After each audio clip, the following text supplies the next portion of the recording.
My fiancée threatened to call off our wedding if I didn't meet her demands. So, I ended things right there. I, 29M, grew up in a small town where people wore the same pair of jeans until they wore out, where big weekends were fishing with my dad or watching movies at home with family. Financial stability was everything to my parents, and they taught me to be careful with money, not out of choice, but out of necessity. After graduating from college, I'd saved steadily, piece by piece. I'd been able to build a modest savings account, and I was proud of that. I wanted to start life on a strong foundation, avoiding debt wherever possible. So when I met Rachel at a friend's birthday party 4 years ago, I felt like I'd found my opposite but equal. She was vibrant, funny, the kind of person who could light up a room with her energy and charm. She grew up in a well-off family that didn't think twice about treating themselves to nice things. From day one, I knew our backgrounds were different, but I didn't see that as a problem. If anything, I thought it could be a strength. I figured we could meet in the middle, balance each other out. She'd push me to loosen up a bit, and I'd help her stay grounded. Fast forward to our engagement, and I quickly realized that my assumptions were naive. Our wedding planning began with the usual excitement. Spreadsheets, Pinterest boards, discussions about venues and color schemes. We talked about budgeting, but the moment we sat down to actually set numbers, things started spiraling out of control. Rachel made it clear she had a very specific vision in mind. Something straight out of a fairy tale. She called it. It started small. She showed me a few venues, all beautiful, but all with hefty price tags. I tried to suggest alternatives. Maybe a backyard wedding or a smaller venue with the same aesthetic. She brushed me off, insisting it had to be perfect. When I pushed back, she responded with a pout. "This is my dream wedding. Don't you want it to be magical?" "Of course I do, babe. But it's just one day, you know. I'd rather save for our future. A house travel. The kind of things we'll enjoy together for years." She scoffed, almost as if I'd told her I wanted to have the wedding in a parking lot. "You don't get it," she said, shaking her head. "This is a once-in-a-lifetime moment. Don't you want us to have a day we can look back on with pride?" "Sure, but that doesn't mean we have to go overboard and take out loans." But Rachel wasn't listening. Instead, she seemed more interested in planning the event than in thinking about our life beyond it. She wanted us to make a grand entrance, invite nearly 200 guests, and even hinted she'd like a live band rather than a DJ. It was as if she'd been planning a red carpet event rather than a wedding. I tried to stay calm and tell myself that she'd compromise eventually, that we'd find middle ground. But each discussion just seemed to bring new expectations. A few weeks later, she showed me a picture of an engagement ring she really loved. A diamond ring from one of those high-end jewelers downtown. I hadn't even finished paying for the one I'd given her, but she wanted me to upgrade it to something more impressive. "It's not that your ring isn't nice," she said with a shrug. "It's just, I want something I can feel proud to show my friends." I was floored. I'd chosen her ring carefully, saving for months to get her a beautiful solitaire. And yet here she was practically embarrassed by it. When I reminded her of how much the ring meant to me, she rolled her eyes.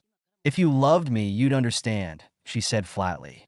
"I don't want to look like I'm wearing some dime store ring." That line hurt, but I brushed it off as wedding stress and moved on. However, her entitlement was just warming up. Next came her demands for the bridal party. I thought it would be simple enough for her to choose a color scheme and let the bridesmaids pick affordable dresses. But Rachel wanted designer dresses. Think Vera Wang. Each dress cost around $500, and she was insisting on a uniform look for all her bridesmaids. When her best friend Sarah expressed concern about the cost, Rachel shrugged. "They're going to be in my wedding," she said, almost offended.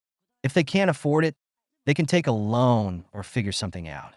This is about my special day. I'd do it for them if the tables were turned." It seemed like every time I tried to push for a more affordable option, Rachel doubled down. Then, to my disbelief, she started planning a destination bachelorette party, a long weekend in Cabo. She booked it before even consulting her bridesmaids, assuming they'd be as thrilled about it as she was. When a couple of her friends said it might be out of their budget, She threw a fit, calling them unsupportive and ungrateful. "This is supposed to be my time to celebrate with my friends," she told me, clearly frustrated.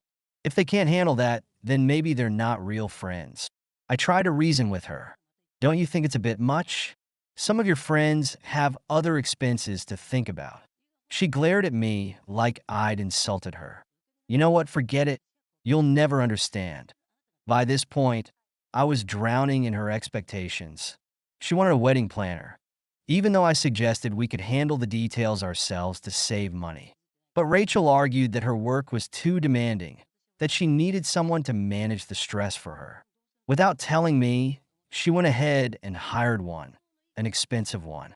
"You're so busy working anyway," she snapped when I asked her about the cost. "Why can't I get some help?" It was as if she saw my hard work as a justification for her demands. I was working extra shifts and freelancing on the side just to build our wedding fund. And instead of gratitude, she seemed to see it as an excuse to push further. When I thought things couldn't escalate more, she started adding necessities to the list. First was her wedding beauty budget.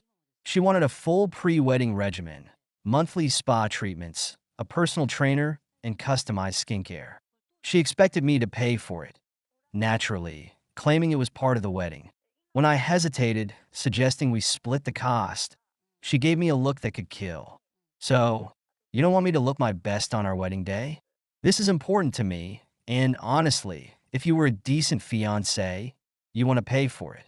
It was like she had an endless list of must-haves, each one with a price tag attached. When I suggested a simple honeymoon, a cozy cabin in the mountains, or even a beach closer to home, she practically laughed in my face. "A honeymoon is supposed to be exotic," she said. "It's our first trip as a married couple, and you want it to be boring?" But the final straw came when Rachel started involving my family. Apparently, she'd been talking to my sister, Becca, who had taken Rachel's side entirely. One night at a family dinner, Becca cornered me and began pressuring me to loosen up for the sake of the wedding. "Rachel's just trying to make it special, bro," she said, eyeing me like I was the unreasonable one. "You can't be cheap about something like this. Think about her family, all her guests. Don't you want to make her proud?" It was like she'd cast some kind of spell over my own family. No one could see that I was bending over backward to make this work, and it wasn't enough. Every time I suggested cutting costs, Rachel would turn it around on me, making me feel like I was the one who didn't care. One evening, I got home from work to find Rachel flipping through catalogs of designer household items, things she'd added to our wedding registry without consulting me. It was filled with ridiculously expensive home goods, like luxury appliances, designer decor, even vacation packages. I stared at the registry in disbelief. "Are you serious?" I asked, holding up the list. She barely looked up. "People can buy what they think we're worth. If they can't afford it, they don't have to get anything." I was stunned. "Rachel, this is beyond excessive. Your friends and family are going to feel uncomfortable even looking at this list." "Then they're not really my friends, are they?" she replied with a shrug. She didn't even seem to care. It was as if anyone who wasn't willing to meet her standards wasn't worth her time. I was trying my best to keep my cool, but everything inside me was starting to unravel. I'd gone from excited fiancé to bankroller, the guy financing her fantasy. When I brought up how uncomfortable I was with all of this, she would laugh it off, worse, make me feel like I was failing her. But things reached a breaking point one evening when she dropped a bombshell on me. She sat me down and said she'd talked to her parents about financing part of the wedding, and, to my utter shock, they suggested I take out a loan. "A loan?" I asked, completely floored. "Rachel, are you hearing yourselves?" "Yes, a loan," she said, as if she were suggesting something as simple as picking up a carton of milk. "This wedding is a once-in-a-lifetime event, and we're already in too deep to scale back now. My parents agree that it's worth going all out, and we'll pay it back over time. I'm not taking out a loan to pay for a wedding, Rachel. I'm just not," I said with my firm tone. Her face fell, and her expression darkened. "So, you're just gonna let me down like this? After everything I've put into planning," I stared at her dumbfounded. "Let you down? Rachel, I've been working overtime, picking up freelance projects, doing everything I can to pay for this wedding. And you want me to take out a loan on top of that? For one day? Yes, for one day. She snapped back, her voice rising. This is supposed to be our day. I'm the bride, and this is my dream wedding. Can't you see how much this means to me? Do you even care? Rachel, of course, I care about you. But I'm not willing to go into debt for something we don't need. We could have a beautiful, meaningful wedding without throwing money around like it's endless. She looked at me with an icy glare. You know what? Maybe you're not the person I thought you were. Maybe I need someone who's willing to go the extra mile for me, who actually values what I want. I felt a pit in my stomach. I couldn't believe what I was hearing. So, what? You're saying you'd leave me if I don't go into debt for this wedding? If that's what it takes to make you understand how much this means to me, she said, crossing her arms, then maybe yes. In that moment, it felt like everything we'd built was crumbling around us. I couldn't believe that the woman I'd spent 4 years with, the woman I was planning to spend my life with, was willing to throw it all away because I wasn't prepared to go into debt for her perfect day. For a moment, I sat there in silence, a numbness spreading through me as I tried to process her words. And then, as painful as it was, a strange sense of clarity came over me. I realized that this wasn't just about the wedding. It was about what kind of life we'd have together. If Rachel was willing to manipulate and threaten me over this, what would happen in the future? What would she demand if I lost my job? Or if we hit a rough financial patch? Would she walk out then too? I took a deep breath and looked her in the eyes. Rachel, I said quietly, if having your dream wedding is more important to you than our relationship, then maybe you're right. Maybe we're not meant to be together. She looked stunned, as if she couldn't believe I'd actually called her bluff. Are you serious? She asked, her voice almost shaking. Yeah, I am. I said, the weight of my decision sank in. I can't be with someone who values material things more than a life together, more than a partnership. You want this wedding to impress your friends and your family, but it's not about us anymore. I don't want to start our marriage in debt, and I shouldn't have to fight you on that. Rachel was silent, her face twisting as she processed my words. She stood up and stormed out, slamming the door behind her. For the next few days, we barely spoke. My sister, Becca, even tried calling me, telling me that I was being stubborn and that I should apologize to Rachel. She didn't understand. None of them did. They couldn't see what was really happening. A week passed with no word from Rachel. Then, one evening, I got a message from her saying she was moving out of our apartment. She didn't want to talk. She'd made her decision. In her mind, I was the one who had let her down, and she had no intention of compromising. The breakup felt surreal at first. I kept waiting for her to call, to say she'd had a change of heart, that she'd realized what really mattered. But those calls never came. Instead, I heard through mutual friends that she'd been bad-mouthing me, painting me as some kind of villain who didn't value her. According to her, I was the cheap fiancé who wouldn't invest in his future wife. I was hurt, and part of me was angry. But as the days turned into weeks, I also felt something else, relief. I didn't have to worry about a mountain of debt, about selling my future just to make her happy for one day. And slowly, I realized that I'd dodged a bullet. When I ran into Sarah, one of Rachel's bridesmaids, she confided that most of the bridal party was relieved too. Honestly, she said, none of us could afford what she wanted. She made us feel guilty for not wanting to go into debt, and it was exhausting. You probably saved yourself a lifetime of that. I don't know what the future holds, but I do know one thing. I'm glad I stood my ground. Love shouldn't come with price tags or ultimatums. Love is about support, partnership, and building a life together, not throwing money at superficial things. Looking back, I feel lucky that I was able to see her true priorities before it was too late. And while I'll always have a soft spot for the woman I once thought she was, I know now that the person she became was someone I could never have built a life with. It hurt to lose her, but at least now I still have myself. Thank you so much for listening to my story. If you have any thoughts, I'd love to hear them. So please leave a comment. Don't forget to like and subscribe if you want more stories like this one. My girlfriend demanded a designer bag, then turned to blackmail. So, I chose self-respect instead. I'm a 28-year-old software engineer, living a comfortable but modest life. I've always believed relationships should be built on mutual respect and understanding, not material demands. My ex-girlfriend, who I'll call Ginny, seemed to share those values when we first met. She had this warmth about her, a sweetness that made you feel at ease, or at least, that's what I thought. The transformation was so gradual, I barely noticed it happening. It started with small things, a casual mention of a designer purse here, a hint about an expensive restaurant there. I didn't mind treating her occasionally. After all, I wanted to make her happy. But there was always another luxury item on the horizon, another expensive experience she needed to have. I started noticing how her Instagram feed was carefully curated to showcase a lifestyle that didn't match our reality. She'd spend hours positioning herself just right with borrowed items, or in upscale locations where we'd only ordered appetizers. At first I found it amusing, but eventually it became clear that this wasn't just about taking nice photos. It was about projecting an image of wealth that neither of us actually had. The real warning signs emerged during conversations about our future.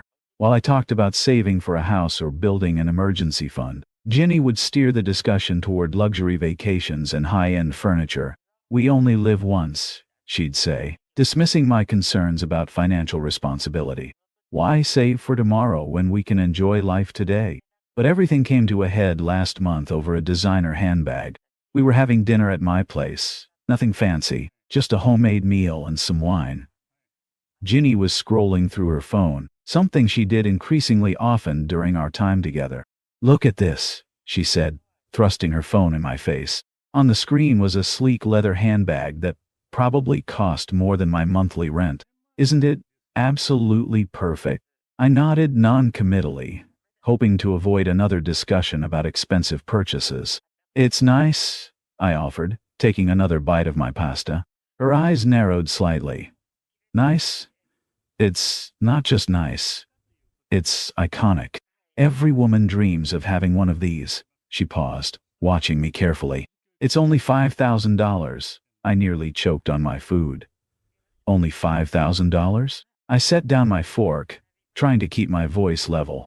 "Ginny, that's not a reasonable purchase for us right now." "Oh, come on," she scoffed. "You make good money. You could afford it if you wanted to." "It's not about whether I could technically afford it," I explained. "That money could go toward our future, investments, savings, or something practical we both need." She rolled her eyes so hard I thought they might get stuck. "God, you're so boring sometimes. Everything doesn't have to be practical. Don't you want to make me happy?" The conversation ended there, but something had shifted. I could feel it in the air between us, like a storm brewing on the horizon. A week later, that storm broke. We were sitting in my living room when Ginny suddenly turned serious. "I need to tell you something," she said, her voice unnaturally calm. "What's up?" I asked, already feeling uneasy. "I know something about you," she said, avoiding eye contact. "Something that could really damage your reputation if people found out." My stomach dropped. "What are you talking about?" She pulled out her phone and showed me a photo from a party we'd attended months ago. In it, I was clearly drunk and appeared to be kissing another guy. I remembered that night. I'd been completely wasted, and so had the other guy.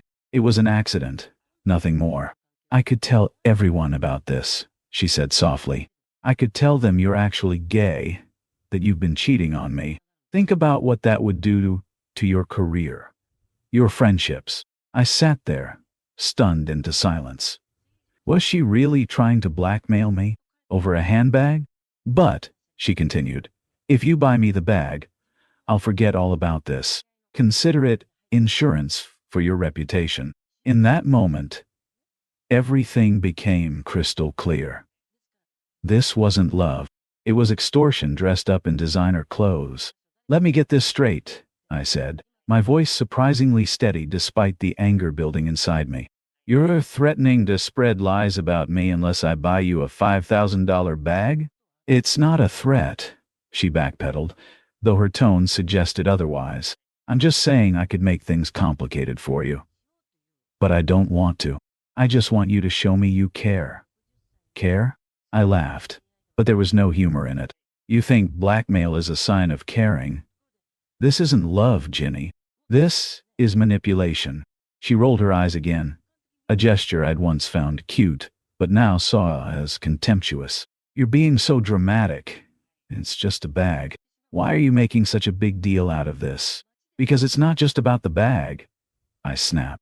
It's about you trying to control me, to force me into giving you what you want. Do you even hear yourself? Her face hardened.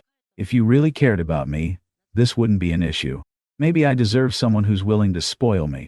Maybe you do, I agreed, standing up. Because it's not going to be me. That's when her mask completely slipped. You're seriously ending things over this? Wow, I knew you were cheap, but I didn't realize you were this selfish. Selfish? I repeated incredulously. You're trying to blackmail me for a designer bag. And I'm the selfish one? Get real, Ginny. She stood up, arms crossed. Fine. If you want to throw away everything we had over a stupid fight, that's on you. But don't come crawling back when you realize what you've lost. I don't think that'll be a problem, I said, grabbing my keys. We're done. Find someone else to fund your lifestyle. I left her apartment that night, feeling simultaneously angry and relieved. The signs had been there all along, the constant demands, the subtle manipulation, the way she'd make me feel guilty for not meeting her increasingly unreasonable expectations. I'd just been too blind to see them. The aftermath was exactly what you'd expect from someone like Ginny. First came the flood of texts and calls, alternating between sweet talk and guilt trips.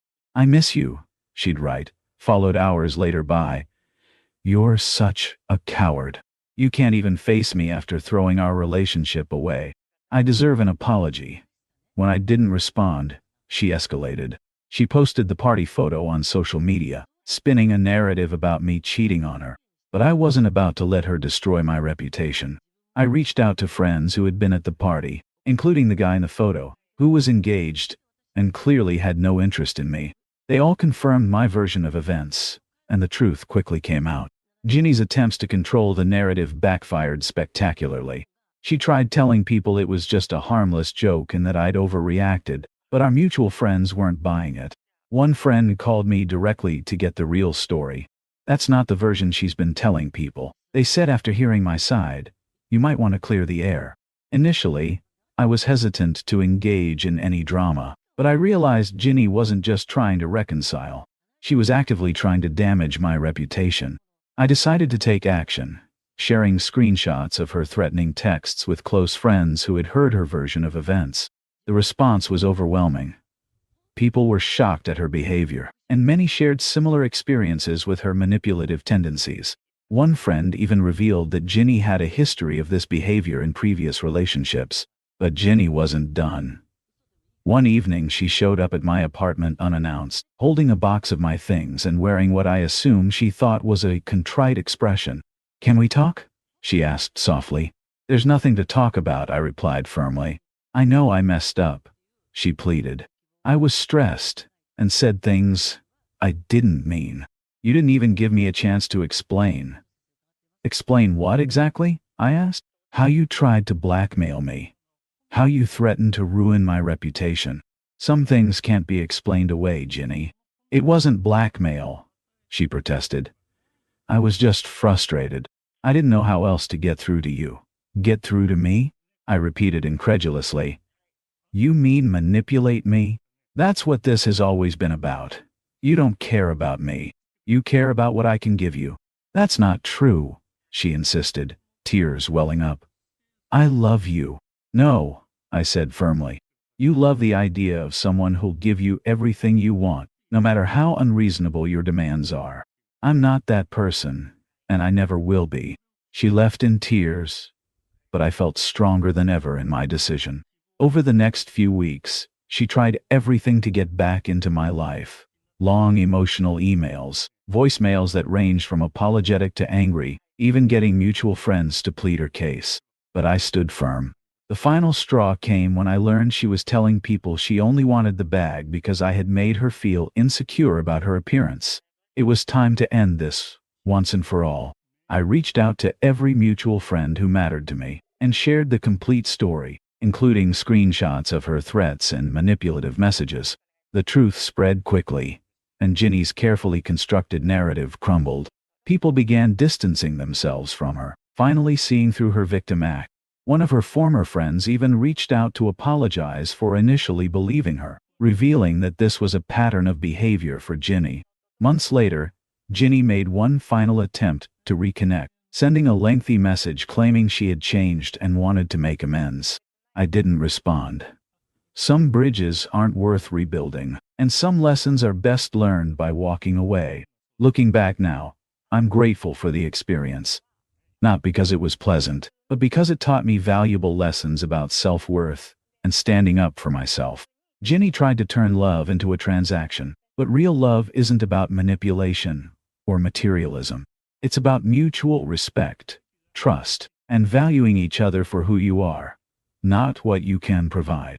For anyone out there dealing with someone who tries to use love as a weapon or guilt as currency, remember this: you deserve better. Don't let anyone manipulate you into compromising your values or your self-worth. Sometimes the most loving thing you can do for yourself and for them is to walk away. The experience changed me, but for the better.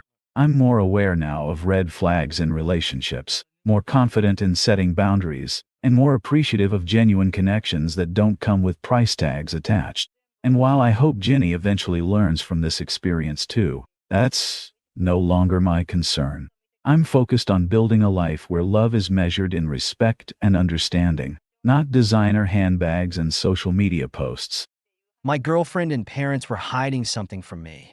Now, the truth came out. I walked away from all of them. I'm 27, and life's always been pretty good to me. I try to stay positive and find humor in everything, something I definitely got from my parents. But all that changed the day I brought my ex-girlfriend Fiona home to meet my family. I met Fiona through mutual friends at a local brewery. From the moment she walked in, I was captivated.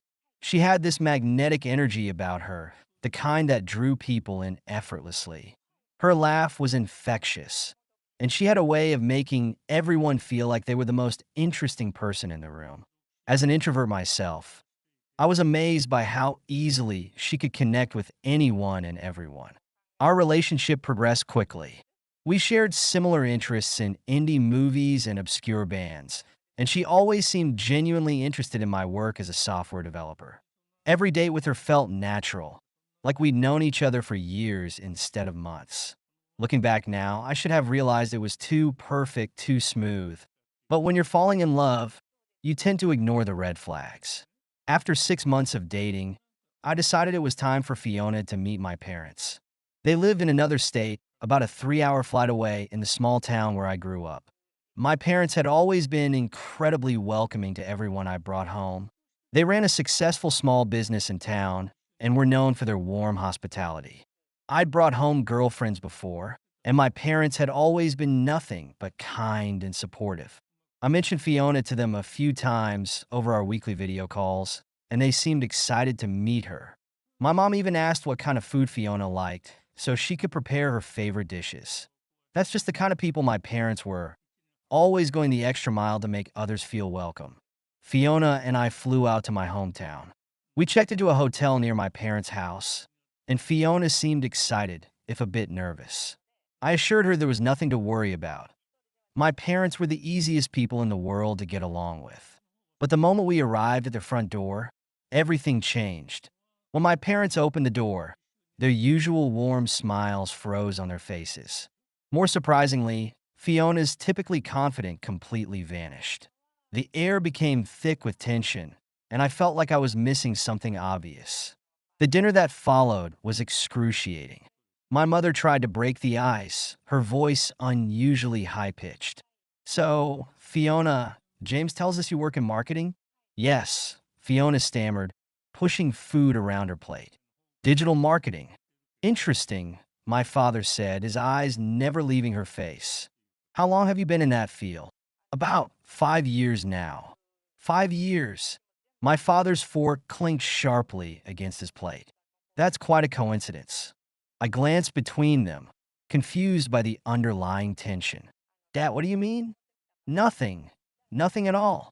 He forced a smile. Just making conversation. My mother jumped in with another attempt at small talk. And you've never visited our little town before, Fiona? Fiona's knuckles went white around her water glass. No, never. It's very charming. Really? My mother's voice had an edge I'd never heard before. You look familiar somehow. I just have one of those faces, Fiona replied quickly. Too quickly. Before we'd even finished dessert, Fiona abruptly thanked my parents and practically dragged me out of the house. Back at the hotel, she locked herself in the bathroom, and I heard the unmistakable sounds of her throwing up. When I asked if she was okay, she insisted it was just food poisoning. The next morning, I woke up to an empty hotel room and a text message. Not feeling well. Headed home early. You should stay and enjoy time with your parents. We'll talk when you get back. I was concerned, but figured she must have been really sick to leave without saying goodbye in person. I moved back to my parents' house for the remainder of the trip, but things fell off. My parents, who usually couldn't stop asking about my girlfriends, seemed to avoid discussing Fiona. I caught them both constantly checking their phones, quickly hiding their screens whenever I walked by. When they did ask about Fiona, their questions felt forced, almost rehearsed. Over the next few days, I tried repeatedly to contact Fiona. My calls went straight to voicemail, and my texts received no response. After 2 days of silence, I decided to cut my trip short and head home to check on her. That's when things started getting weird. The day after I returned, I drove past Fiona's apartment building and saw my father's car in the parking lot. I did a double take. There was no mistaking his distinctive vintage Mustang. But how did he even know where she lived? I'd never mentioned her address to my parents. When I confronted Fiona, I just saw my dad. Did he come over here? She denied immediately, no, he's not. Maybe you got the wrong person. But her hands shook as she spoke, and she couldn't meet my eyes. A few days later, I spotted my mother meeting Fiona at a cafe across town. Again, Fiona denied it when I asked her about it. The truth finally started unraveling during a conversation with our mutual friend, Alex. Fiona must be happy to be back in your hometown, they mentioned casually. She always talked about how much she loved it there. I felt my stomach drop. What do you mean? That was her first time visiting. Alex looked confused and pulled out their phone. No way, she's been there tons of times. Look, here's a picture she took last summer. They showed me a photo of a sunset taken from the hill behind my parents' house, a view I'd grown up with. My mind started racing, connecting dots I hadn't even realized existed. The weird tension at dinner. My parents' strange behavior. Their secret meetings with Fiona. Something wasn't adding up, and I needed answers. I hired a private investigator to dig her past. I felt slightly ridiculous about investigating my own girlfriend, but my gut told me there was more to this story. While waiting for the PI's results, I started doing some digging of my own. That's when I found a Facebook photo from 5 years ago that Fiona had been tagged in. She was at an upscale restaurant, sitting close to a man who looked eerily familiar. My blood ran cold as I realized why. It was my father. The PI's report arrived a few days later, and it was worse than I could have imagined. Over the past 6 years, Fiona had been involved in a pattern of relationships with wealthy individuals, always ending in large money transfers before things fell apart. Among her past relationships were two that stood out: a middle-aged businessman who owned a chain of successful small businesses, and a woman who ran a popular local restaurant. My parents, they had each dated Fiona at different times, neither apparently aware of her connection to the other. Each relationship had ended when they discovered she was seeing other people, but not before they'd given her significant amounts of money. I felt physically sick. The woman I'd fallen in love with had previously dated both of my parents, separately, and scammed them out of money. and now she was dating me? Was this some kind of twisted revenge? Or was I just the next target in her scheme? I drove straight to my parents' house, my hands shaking as I gripped the steering wheel. When I arrived, I laid everything out on their dining room table. The PI's report, the Facebook photos, the bank statements showing their transfers to Fiona. The look of shame on their faces told me everything I needed to know. My mother started crying, explaining how she'd met Fiona at a business conference 3 years ago. They'd had a brief relationship that ended when my mother discovered Fiona was seeing multiple other people. My father's story was similar. He met her through a dating app 5 years ago, and she disappeared after he confronted her about her other relationships. Neither of them had known about the other's involvement with Fiona until that dinner 2 weeks ago. They both recognized her immediately, but had been too shocked and embarrassed to say anything. Their subsequent secret meetings with her had been attempts to understand what she was doing with me and to warn her to stay away. I left my parents' house that night feeling numb. I blocked Fiona's number and all her social media accounts, but she still found ways to try to contact me. She left voicemails claiming she could explain everything, that she'd changed, that what we had was real. I didn't believe a word of it. The hardest part was dealing with my parents. While I understood they were victims too, I couldn't get past the fact that they'd hidden the truth from me. They should have told me the moment they recognized Fiona. Their shame and embarrassment had allowed this situation to continue far longer than it should have. In the end, I decided I needed a complete fresh start. I quit my job, packed up my apartment, and moved to a different state where nobody knew me. I needed space to process everything that had happened and to rebuild my life without the shadow of this bizarre triangle hanging over me. It's been 6 months since then. I'm slowly starting to date again, though I'm much more cautious now. I've had minimal contact with my parents, just enough to let them know I'm safe. Maybe someday we'll be able to move past this, but for now, the distance feels necessary. As for Fiona, I heard through mutual friends that she's moved on to her next target. Sometimes I'm tempted to warn them, but I know they wouldn't believe me. The story is too incredible. I barely believe it myself sometimes.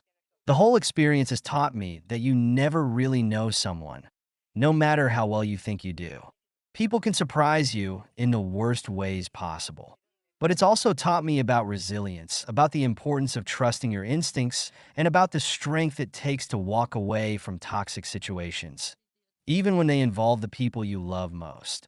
I'm still healing, still processing, still trying to understand how I missed so many red flags.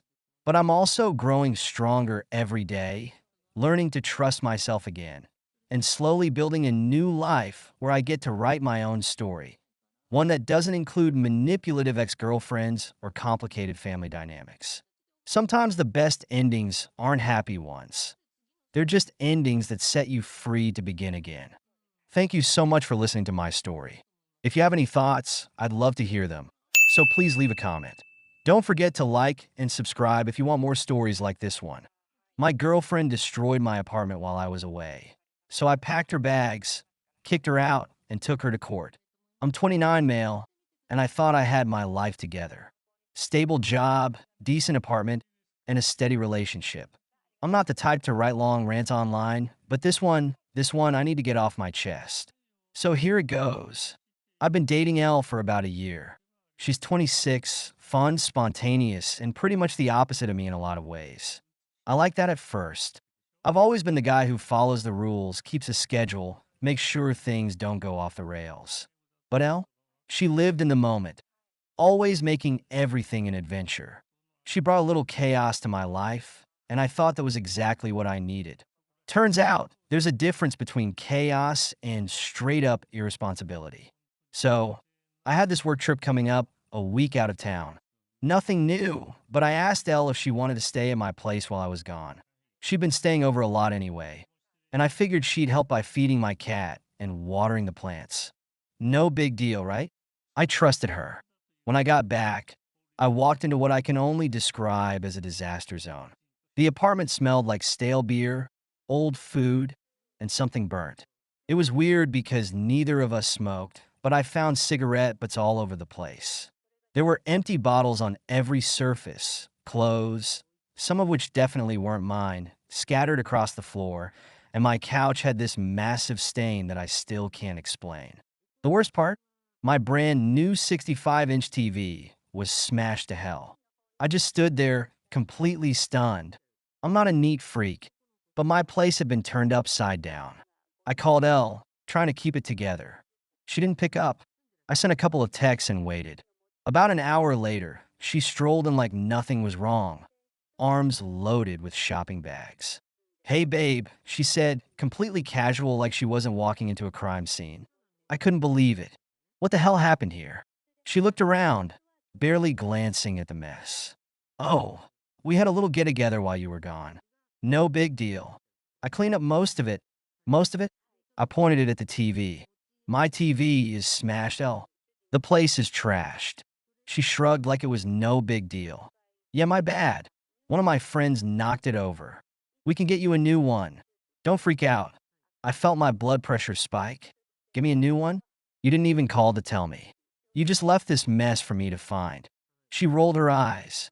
"Seriously, it's just a TV. Why are you making such a big deal out of this? You're acting like I burned the place down." I was speechless. "It's not just a TV. Look at this place. You had people over without even asking me, and now everything's destroyed. My stuff, my home."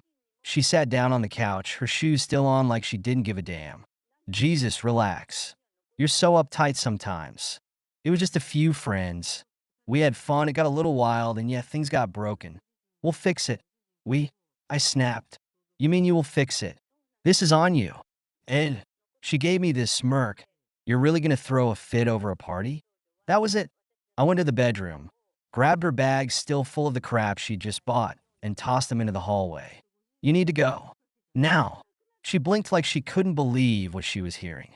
"You're kicking me out? Over this? Over this? Over everything. You don't care about anything but yourself, and I'm done with it." Her face twisted with anger. "You're seriously doing this? After everything I've done for you?" I laughed, but there was no humor in it. "What have you done for me? Spend my money? Trash my place? You're out."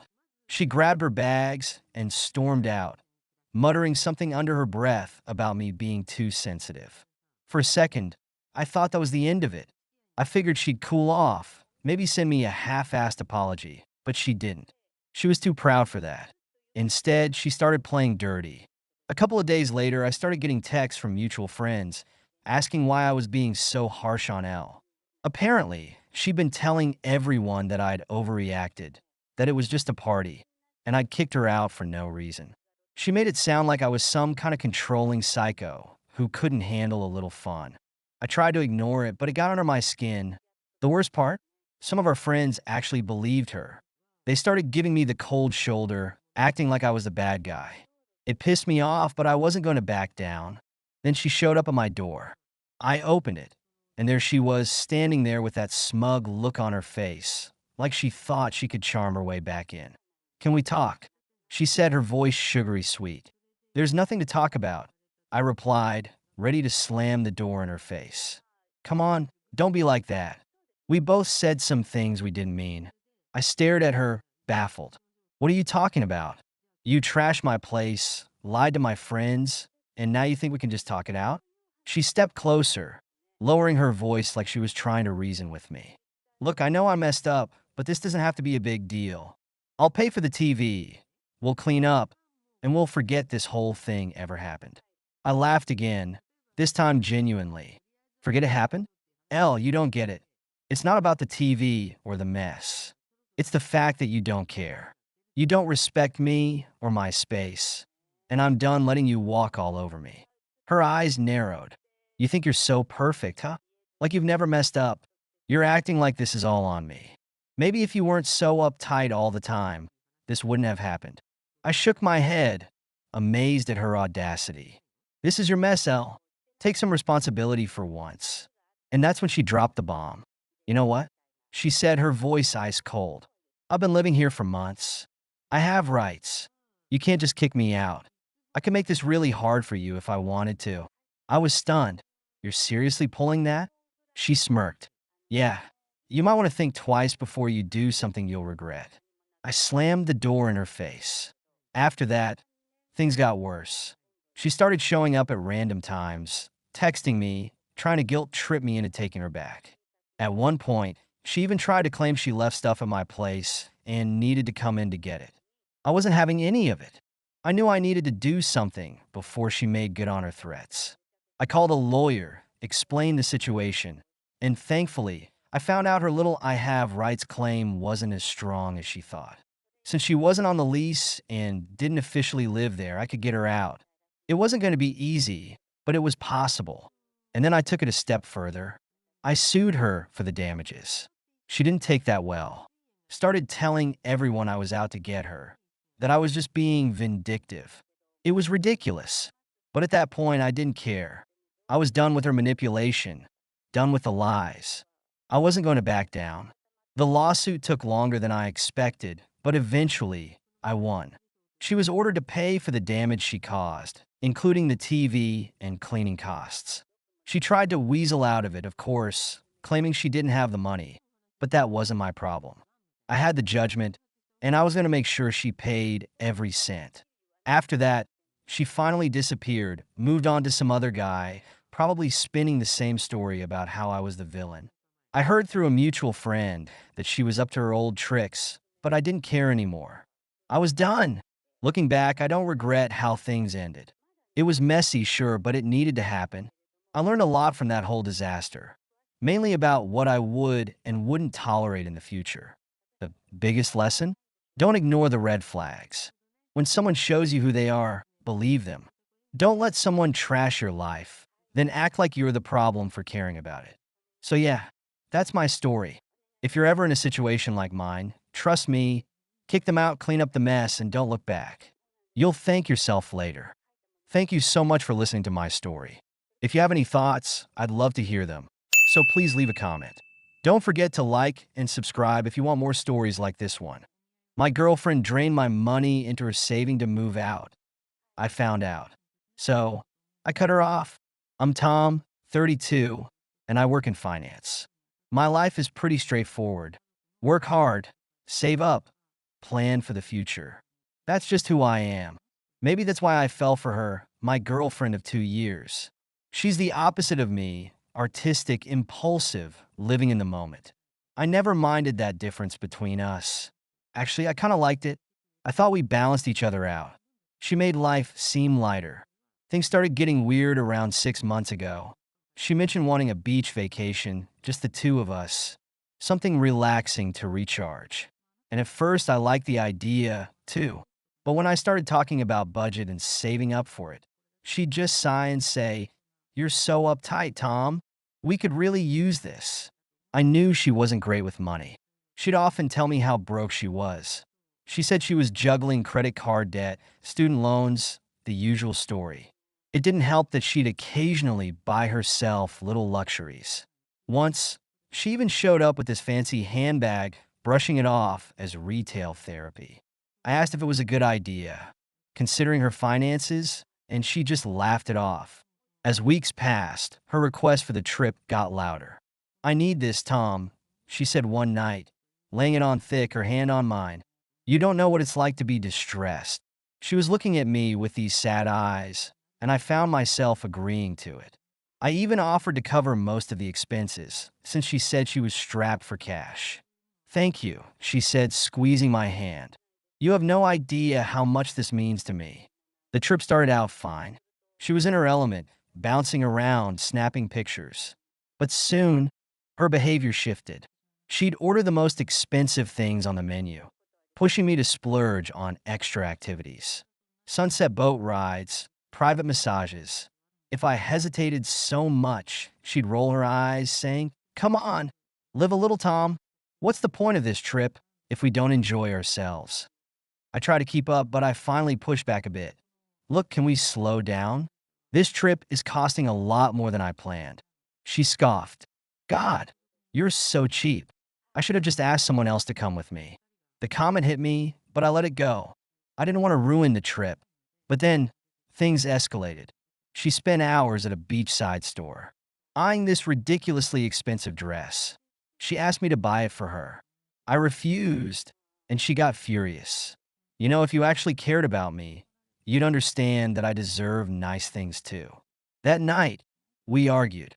She accused me of ruining everything. I was too stingy, too focused on money. She stormed off, leaving me with a bill and a creeping realization that something was wrong. After we got back, things only got stranger. She was constantly busy with her phone, turning the screen away whenever I came near. Sometimes she'd be gone for hours, claiming she was out with friends or running errands. I tried to brush it off, telling myself I was being paranoid, but something about her distance was off. One evening, her laptop was open on the couch, and an email notification popped up. I don't normally snoop, but curiosity got the better of me. I clicked on it, and there it was, a bank statement showing she had a decent sized savings account, several $1,000s. Actually, she'd been making deposits consistently for months. The same months she'd been insisting she was broke. I felt like someone had pulled the ground out from under me. She'd been telling me she was out of money, practically begging me to cover this trip, all while socking away cash for herself. I closed the laptop, my mind spinning. Why would she lie? And what was she saving up for? I didn't confront her immediately. Instead, I kept watching, trying to figure out what was going on. A few days later, I stumbled on an email draft on her laptop. It was to a real estate agent about a new apartment she planned to rent, an apartment for herself. It was clear she was planning to move out. She'd even lined up furniture and was discussing lease terms. I waited until she got home that night and brought it up as calmly as I could. I found some emails. I said, keeping my voice steady. Looks like you're planning to move out. Her face went pale. She stammered. I was going to tell you. I just needed a backup plan. A backup plan? I repeated, trying to stay calm. Why would you need a backup plan if we're supposed to be building a future together? She crossed her arms, her expression turning defensive. Tom, you don't understand. You're so controlling about money. I just wanted to have something of my own, just in case. You lied to me, I said, my voice rising. You said you were broke. You manipulated me into paying for that whole vacation. And meanwhile, you were saving up to leave me? She threw her hands up. Everyone has things they keep to themselves, Tom. I didn't want to depend on you for everything. That's not a crime. It felt like I was talking to a stranger. So, you lied to me because you wanted independence while taking my money. Don't act like you didn't want to pay for it, she snapped. You're the one who's always talking about planning for the future. You should be happy I'm planning for mine. She was twisting everything around, making herself the victim. I should have known, she continued, her tone icy. You never really cared about my happiness. This trip was the only time you actually did something nice. And even that, you couldn't do without complaining. That's not fair, I shot back. I've always supported you, she sneered. You'd probably marry me and keep me on allowance if you could. The sheer entitlement in her voice stunned me. All this time, I thought I was helping her get through a rough patch. I'd been her safety net, and now, she was tossing me aside. Things only got worse after that argument. She was no longer pretending to care. She'd go out, often without saying where, coming back late and ignoring me. Her phone was always buzzing, and when I finally asked her outright, she smirked. Why does it matter, she said. You're already checking up on me, looking through my things. What do you want? A report on where I am every second. One night, I found her on the phone laughing. She didn't even try to hide it. When she hung up, I asked her who she was talking to. She looked at me, almost bored, and said, it's just a friend. You wouldn't get it. I'd had enough. This has gone too far, I said. If you're planning to move out, fine. But I'm done being used. She rolled her eyes. Oh, stop being so dramatic, Tom.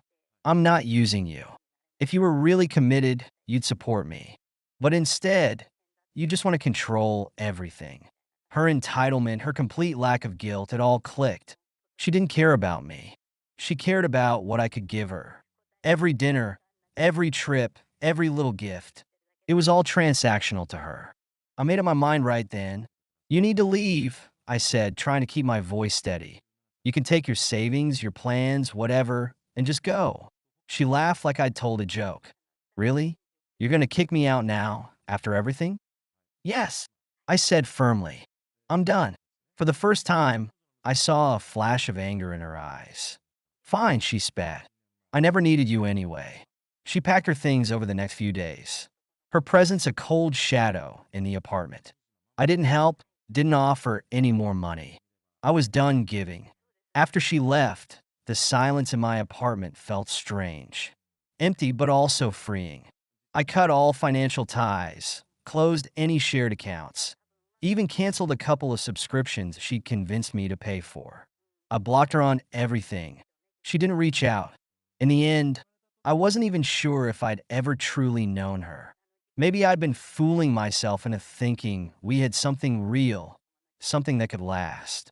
But looking back, I could see the signs, the little manipulations, the guilt tripping the entitlement. In a way, I was grateful for the clarity. She taught me a lesson, even if it was a painful one. Love isn't about what you can get from someone. It's about respect, honesty, trust. And if those aren't there, it's better to walk away. I don't regret helping her when I thought she was in need. But I know now that true partnership doesn't come with strings attached or a hidden agenda. And next time, I'll trust myself enough to walk away sooner. Thank you so much for listening to my story. If you have any thoughts, I'd love to hear them. So please leave a comment. Don't forget to like and subscribe if you want more stories like this one. My girlfriend lied about being fired to drain my money. When I found out, I left her with nothing. I'm a 29-year-old guy. I was sitting on the couch, scrolling through my phone after work when she came home. She was crying, full on sobbing like her world had just ended. I got up, worried, and asked what happened. She dropped her bag, practically collapsed into my arms, and through the tears, she said, I got fired. She told me how her boss had been targeting her for months, nitpicking her work, calling her out in meetings, and setting her up to fail. She said it all came to a head when she stood up to him in a meeting, and he fired her on the spot. She painted the whole thing as unfair, like she was a victim of some hostile workplace vendetta. I believed her. Why wouldn't I?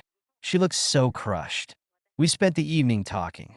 I reassured her, told her everything would be fine, and that she didn't deserve to be treated like that.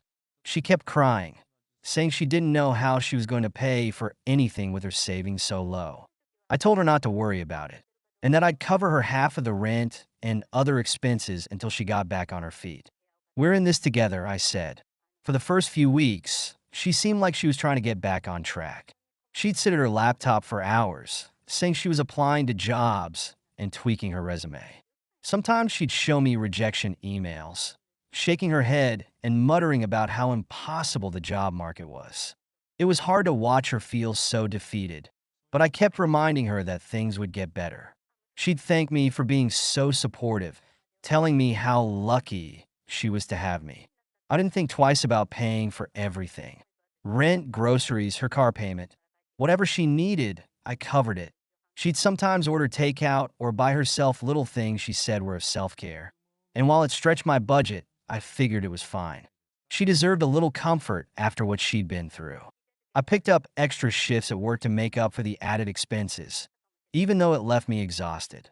But after a while, things started to feel off. She didn't seem as worried as you'd expect someone in her situation to be. She spent more time watching Netflix than job hunting and started going out with friends during the day. When I'd ask her how the job search was going, she'd get defensive, snapping. I'm doing my best, okay? Do you think this is easy for me? I didn't press her too much because I didn't want to stress her out more, but something wasn't sitting right with me. One night, I came home earlier than usual and found her on a video call with someone. She was laughing, looking carefree, and the name on the screen was one of her coworkers, someone I thought she hadn't spoken to since she was fired.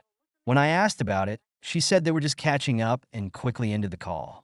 Her explanation felt flimsy, but I let it go. I didn't want to accuse her of anything without proof. The proof came a couple of weeks later. I was using her laptop to print something for work when an email notification popped up. It was from her boss, reminding her about a team meeting the next day. At first, I thought it might have been a leftover email from before she got fired, but something told me to dig deeper, so I opened her inbox. What I found made my blood boil. There were recent emails about projects, deadlines, and even praise for her performance. She had never been fired. She was still working the whole time. When she got home that evening, I had her laptop open on the dining table. She walked in, saw me, and immediately tensed up. "What's going on?" she asked, trying to sound casual. I told her to sit down, and I showed her the emails. She froze for a moment, then started stammering excuses. "It's not what it looks like," she said, but I cut her off. "Don't even try to lie. You told me you were fired, and I've been paying for everything while you've been sitting here, collecting paychecks. What the hell is wrong with you?" She finally broke down and admitted she had lied. She said she'd been feeling overwhelmed with everything, her job, bills, life in general, and just needed a break. I knew you'd help me," she said, like it was the most obvious thing in the world. "I didn't think it would get this far." I asked her why she didn't just talk to me if she was struggling. Her response? "You wouldn't have understood. This was easier." I couldn't believe what I was hearing. I told her she was manipulative and selfish, that taking advantage of me like this was unforgivable. She started crying again, flipping the script and accusing me of being unsupportive.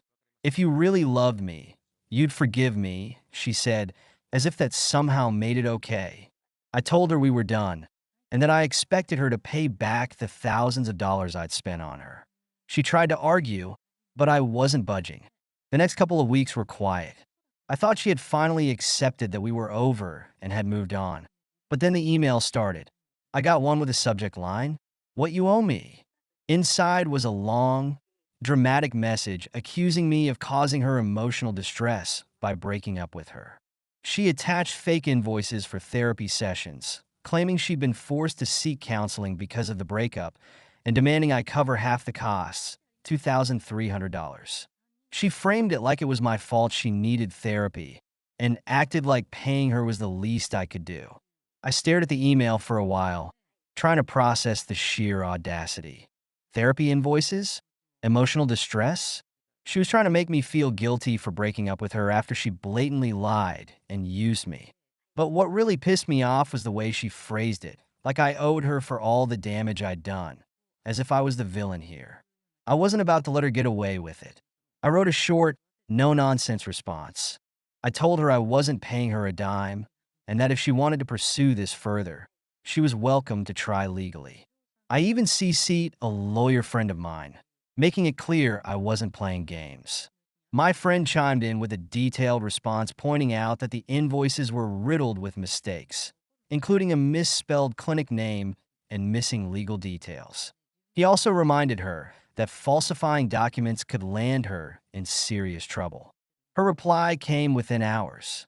She backpedaled hard, claiming it was all a misunderstanding and that she never actually expected me to pay. I knew she was panicking because she got caught, but I wasn't about to let it slide. I forwarded the whole exchange to her HR department. If she wanted to play dirty, she could deal with the consequences at work. I heard later that she got pulled into a meeting about her behavior, though I don't know exactly what came of it. You'd think that would have been the end of it, but she wasn't done. I started getting messages from mutual friends, asking why I had ghosted her and left her in such a bad place. It didn't take long to figure out she had been posting vague, dramatic statuses on social media, framing me as some kind of abusive, controlling boyfriend who had abandoned her when she needed me most.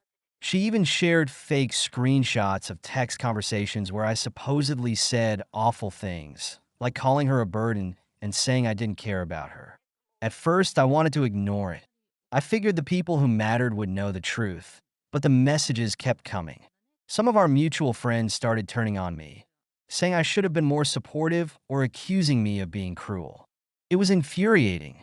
She was twisting the narrative and dragging my name through the mud because I had the nerve to stand up to her lies. I decided to hit back, but not in the same petty way she had. I gathered every piece of evidence I had, screenshots of her fake invoices, the emails proving she was still employed, and even a record of all the payments I'd made to cover her bills. Then I made a single calm post on my own social media. I laid out the facts, explained what had happened, and let the evidence speak for itself. I didn't call her names or stoop to her level. I just told the truth. The response was overwhelming. People who had initially believed her lies apologized, saying they had no idea what was really going on. A few mutual friends even reached out to share their own stories of her manipulative behavior. One of her coworkers messaged me privately, saying they'd seen her pull similar stunts with other people at work. By the end of the day, she had deleted most of her posts, and within a week, she wiped her social media entirely. I didn't hear from her again, at least not directly, but she had one last trick up her sleeve. A month later, I got a call from my landlord. He was confused about a lease renewal form he'd received, supposedly signed by me. The thing is, I'd already given notice that I was moving out. When I saw the document, I realized she had forged my signature to make it look like I'd agreed to stay on as a co-tenant. She probably thought I wouldn't want to deal with the hassle and would just keep paying my share of the rent. On top of that, she emailed me, saying she'd let it slide if I sent her $1,500 to cover the next 2 months. That was the last straw. I called my landlord, explained the situation, and showed him proof that I had given notice to vacate. He was livid, not just because of the forgery, but because she had already been late on rent twice since I moved out. He avoided the fraudulent renewal and gave her an ultimatum: pay up or move out. I also filed a police report for the forgery just to cover my bases. When she found out, she tried to play it off as a misunderstanding, saying she didn't mean for it to go this far. But by then it didn't matter. She was stuck with the full rent, and the forgery report left her with a permanent stain on her record. I didn't hear from her again after that. In the end, she burned every bridge she had. Mutual friends stopped talking to her. Her coworkers saw her for who she really was, and her landlord wasn't willing to cut her any slack. From what I heard through the grapevine, she eventually moved to another city to escape the fallout. As for me, I moved on. It took some time to rebuild my finances after all the money she bled from me, but I learned a lot from the experience. I learned to trust my instincts and to set boundaries, no matter how much I care about someone. I also learned that some people will take as much as you let them, and it's up to you to say enough is enough. I won't lie, it felt good to watch her lies unravel. But the real revenge was knowing that I was free of her manipulation and able to move forward with my life. She, on the other hand, will have to live with the mess she created. Thank you so much for listening to my story. If you have any thoughts, I'd love to hear them, so please leave a comment. Don't forget to like and subscribe if you want more stories like this one.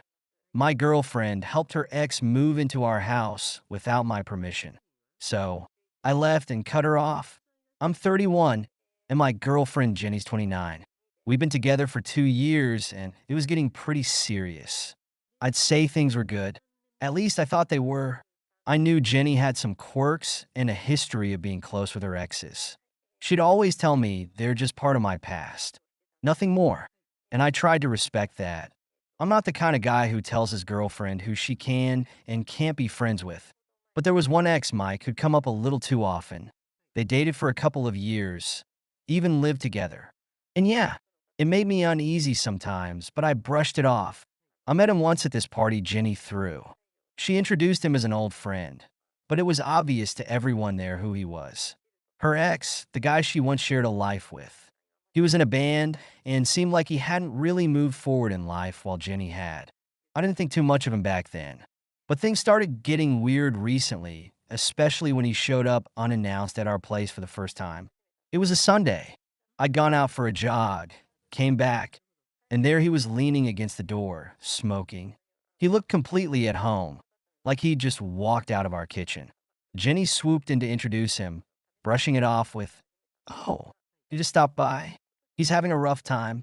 It felt weird, but I didn't want to start something. I laughed it off, gave him a nod, and let it go. But after that, Mike started popping up more and more. Rough times became his new thing. He'd show up, looking like some lost puppy, just needing a friend. Jenny would make him coffee, sit with him in our kitchen, listening to him go on about how his band broke up, how he was behind on rent. He'd look over at me like I was intruding on his personal therapy session with Jenny. She'd pat his arm, telling him it'd be okay, like he was her responsibility. I didn't love it, but I tried to be understanding. That was until the night Jenny dropped the bomb on me. We were winding down, watching a movie, when her phone buzzed. I knew it was him from the way she looked at it. She sighed, said, "Sorry, I have to take this," and walked out of the room. She shut the door, but I could still hear bits of their conversation, her saying, "You'll figure it out," and his voice cracking. 20 minutes later, she came back, looking upset. "Mike lost his apartment," she said, sitting beside me. "He doesn't have anywhere to go." I already knew where this was headed. I was thinking, she started, not looking at me. He could stay here for a few weeks, just until he finds a place. I thought she had to be joking. "Jenny, he's your ex. Are you serious?" Her face twisted, frustrated. "He's got nowhere else to go. He's my friend. Why are you acting like this?" "Because it's our home. I don't want some guy you used to date living here." She stared at me, hurt. "Mike and I are just friends. I told you that from day one." "You're overreacting." This whole thing spiraled fast. Jenny tried to paint herself as this person who just had to help a friend, like she had no other choice. She threw in every excuse, saying I didn't understand her need to help people. I pointed out that this wasn't some regular friend. This was her ex who'd been showing up constantly, acting like our place was his second home. But she wouldn't listen, wouldn't back down. Then she hit me with, "Maybe you should take a few days to think about it," like I was the one being unreasonable. I needed to cool off. I packed a bag and went to crash at my buddy Tom's place, figuring some space would do us both good. But even there, I couldn't shake this weird feeling. Here, I was the one forced out of my own house, while her ex was what, taking up residence? Was I the crazy one here? The next morning, I came back ready to talk, hoping we could actually sort things out. But when I walked into the living room, I found Mike stretched out on our couch, holding my coffee mug like he'd been there for weeks. Jenny glanced at me, almost like she was daring me to say something. "So, when did this happen?" I asked, pointing to him on the couch. Jenny shrugged, as if it was no big deal. "Mike needed somewhere to crash last night. I figured you wouldn't mind." I could feel the anger rising. "You figured wrong," I said. "Jenny, this is our home, not a hotel for your exes. What exactly am I here for?" She crossed her arms, getting defensive. "It was just one night," she snapped. "Why are you being so insecure?" "Insecure?" "Jenny, this isn't about insecurity. This is about respect. Something you seem to have forgotten." Mike just sat there, watching us argue like it was a show, clearly amused by the whole thing. But Jenny still didn't let up. She took it even further, saying, "If you can't accept me helping people, maybe we're not right for each other." I didn't even recognize her at that point. I couldn't believe the girl I'd fallen in love with was choosing her exes, rough times, over our relationship. I walked over to the bedroom, grabbed my duffel bag, and started packing, ignoring Jenny's protest that I was overreacting. I didn't want to keep fighting about this. I needed out. As I was walking out, she grabbed my arm, her tone changing, suddenly softer. "Don't you love me?" she asked. "Don't you want to see if we can work this out?" I moved her hand off me. "I do love you," I said, "but not more than I respect myself." The days after that were rough. She called and texted constantly, swinging between apologizing and defending her actions, saying I was controlling or that I didn't understand her need to help people.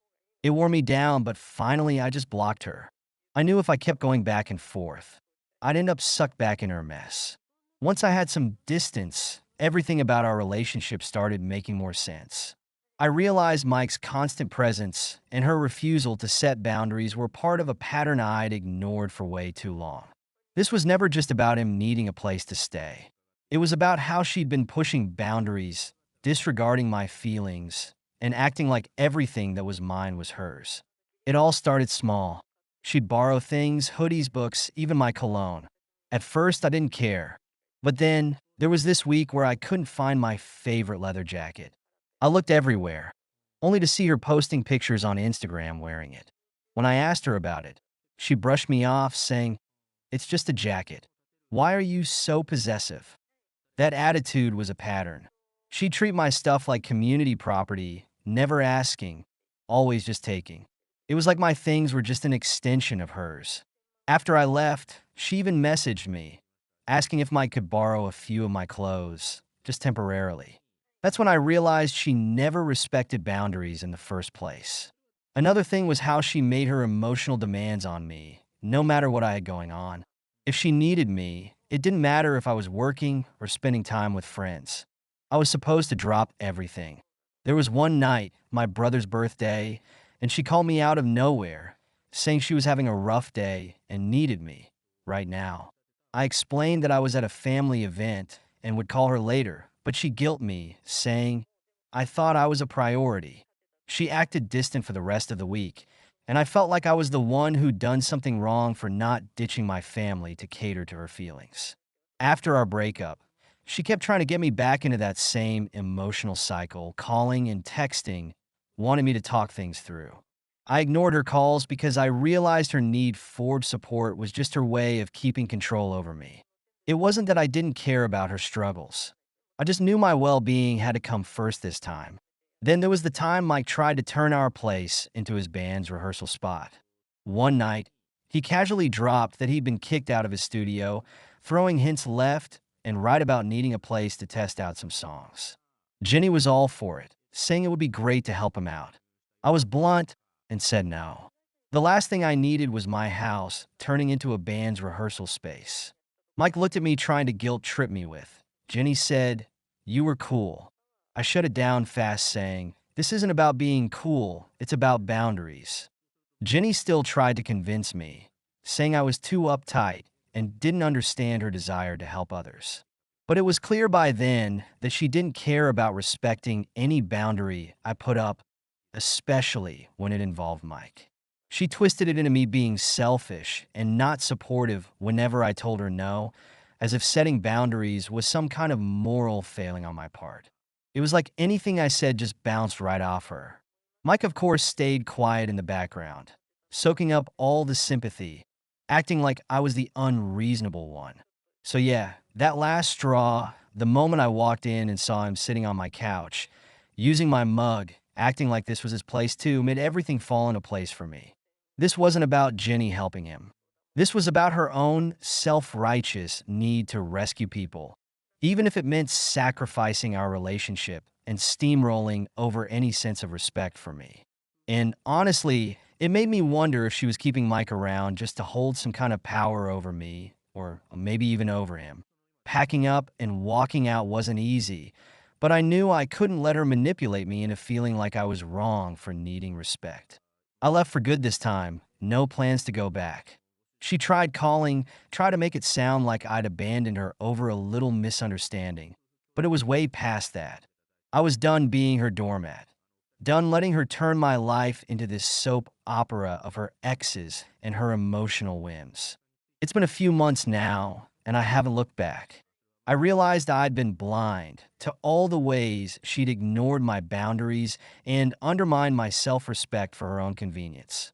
I blocked her on everything, stopped checking mutual friends' feeds, and just focused on myself. My life's been a lot quieter, a lot less chaotic, and honestly, it's a relief. If I learned anything, it's that respect is non-negotiable. You can't build anything real with someone who won't respect your boundaries and expects you to sacrifice your dignity for their convenience. Thank you so much for listening to my story. If you have any thoughts, I'd love to hear them. So please leave a comment. Don't forget to like and subscribe if you want more stories like this one. My golden child brother proposed to my fiancée at my wedding. With my parents' support, I threw them out and cut them off. I'm a 30-year-old guy, but don't let that fool you into thinking I've got it all together. If you looked at me from the outside, you'd probably see just an average guy with an average family. Maybe assume I grew up with decent people who loved me. That couldn't be further from the truth. I was the firstborn, and like any kid, I wanted my parents' attention and love. My younger brother, F, came along, and it was like I suddenly didn't exist. F was the golden child, the one who could do no wrong, while I was nothing more than a shadow. It didn't matter what I achieved, what milestones I hit. All my parents cared about was him. Once when I was 16, I'd saved up for months to buy a crappy secondhand car. It wasn't much to look at, but it was mine. I thought, finally, here was something they couldn't take away from me. But a week later, I walked outside, and there was F sitting behind the wheel like he owned it. I stormed over, yelling at him to get out, that it was my car, and he had no right. He just looked at me, grinned, and said, "Mom and Dad said I could use it whenever I wanted. You should be grateful. I'm even interested in your old junk." Furious, I ran back inside to tell my parents. Maybe this time, I thought they'd finally see my side. My mom just rolled her eyes. "It's just a car," she said, brushing me off. "Stop being so selfish and let your brother use it. You know he's more responsible than you." I don't know why I was surprised. That's how it always was. Every birthday, every holiday, every moment that should have been special for me was overshadowed by them showering F with praise. They didn't care about my dreams, my accomplishments. Hell, they barely even cared if I was there at all. By the time I was 18, I'd had enough. I moved out, put myself through college, and landed a job that made me proud. I was making it without their help, building a life they had no part in. And then I met Elle. Elle was different. She was kind, supportive, beautiful, and most importantly, she really saw me in a way no one else ever had. I thought that maybe, just maybe, my family would be happy for me when I brought Elle around. When I introduced her to them, it was like we were an inconvenience. It barely acknowledged her. F, on the other hand, was far too interested. I could see him looking her up and down, flashing that smug grin of his as if she were something to win. As we got closer to the wedding, things got weird. F started bumping into L in places he had no business being. One day, she called me after running into him at the grocery store. He'd followed her around, giving advice on what she should buy.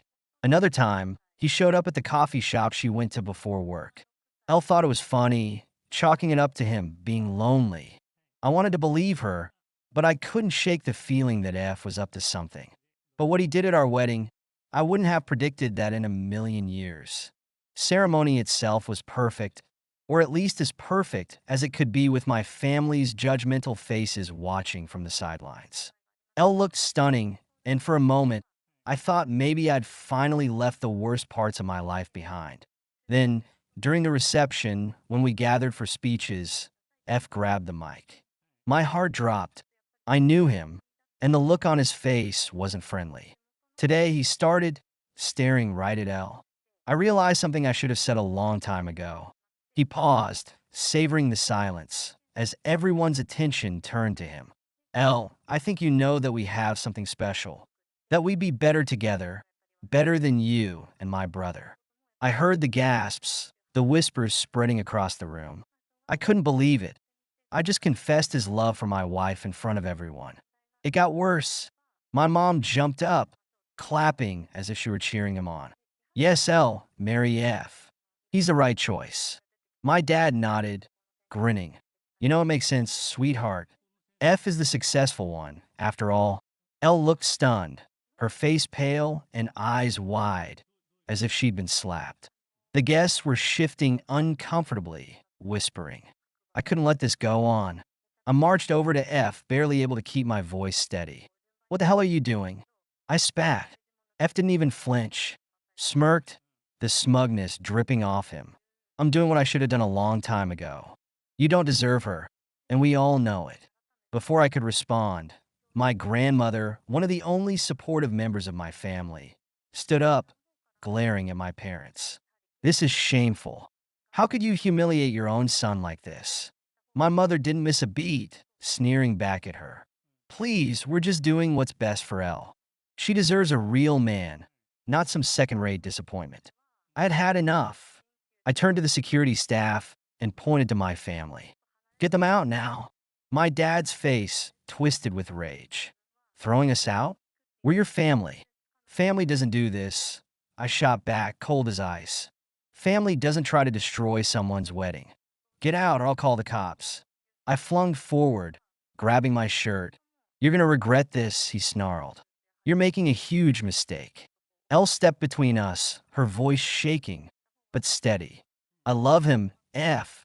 I would never choose you." The room fell silent. The security escorted them out, my parents and F shouting insults, hurling threats, until the doors finally closed behind them. Stood there, staring at the closed doors, feeling both relief and something close to heartbreak. It just cut my family out of my life, and as painful as that was, I knew it was the only choice. Reception continued, though a heavy cloud hung over the celebration. I apologized to Elle, to our friends and family who had witnessed that nightmare. Everyone was supportive, rallying around us, determined to salvage what was left of the night. For a few weeks, things were quiet, and I thought maybe my family had finally gotten the message. Then the call started coming. My parents and F bombarded Elle with messages, telling her she'd made a mistake, that I was unstable and selfish, that she deserved better, and by better, he meant F. He tried every angle: guilt, manipulation, and even pity. Elle was strong, though. She blocked their numbers, their social media, even ignored a few anonymous messages that were clearly from them. They didn't stop there.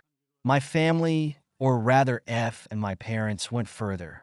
They started showing up outside our apartment building, waiting for her when they knew I wasn't around. They'd somehow weaseled their way in, convincing the doorman they had an emergency to handle, and would actually wait outside our door for hours, hoping to catch her. One day, they got lucky. Elle came home early from work, exhausted and just wanted to rest, only to find F and my mom standing right outside our apartment.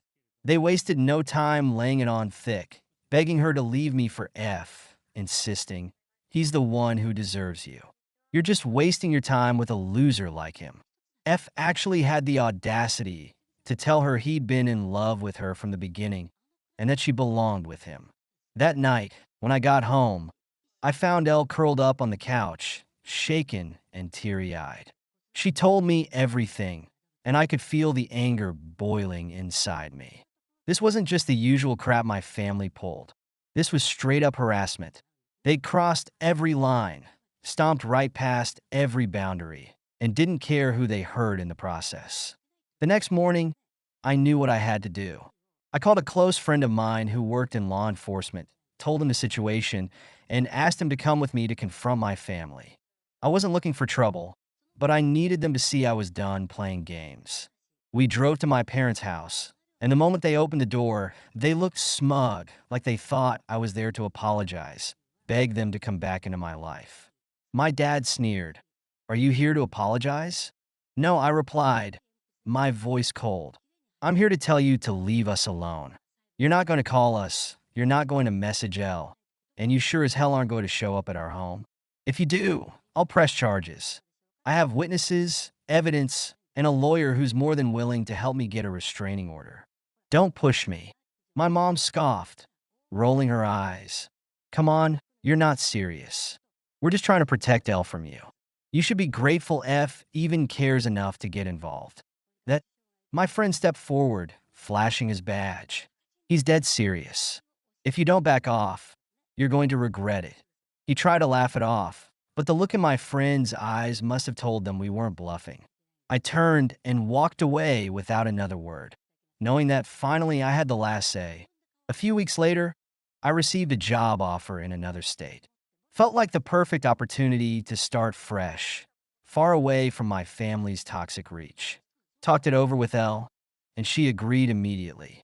Packed up our things and moved, leaving no forwarding address, no trace of where we'd gone. I changed my number, and so did she. Left it all behind. Today we're happy. We've built a life filled with respect, love, and genuine support. Elle is my everything, and together we're creating a family based on kindness, not control. The shadows of my past might still be there, but they no longer control me. I cut them out, and for the first time in my life, I feel free. Anyone dealing with a family that thinks they own your life, stand your ground.